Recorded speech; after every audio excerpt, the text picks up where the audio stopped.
मेहनत का फल। एक खूबसूरत सा गांव था जिसका नाम था कामयाबपुर। इस गांव में दो दोस्त रहते थे, अदील और नौमान।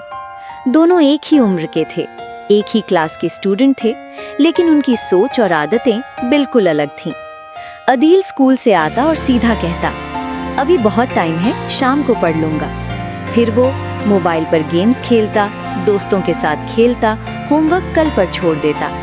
उसकी माँ प्यार से समझाती, बेटा मेहनत बिना बोले काम करती है। अदील सिर्फ मुस्कुरा देता।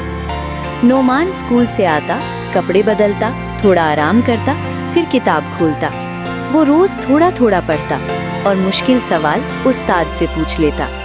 उसके वालिद कहते, बेटा मेहनत सबसे बड़ा सरमाया है।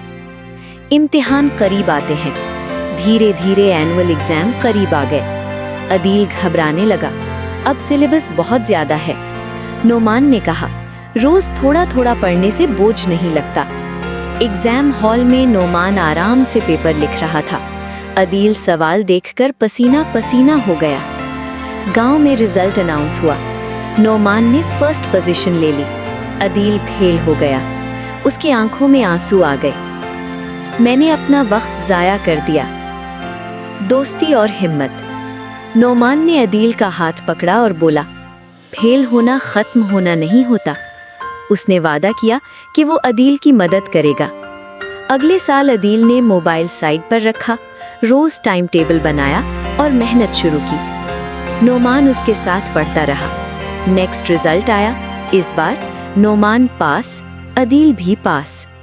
अदील खुशी से बोला, अब समझ आया मेहनत का फल मीठा होता है। इस कहानी से हमें ये सबक मिलता है, मेहनत जो आज मुश्किल लगती है, कल वही कामयाबी बन जाती है। वक्त की कद्र करो, वरना वक्त नतीजा दिखा देता है।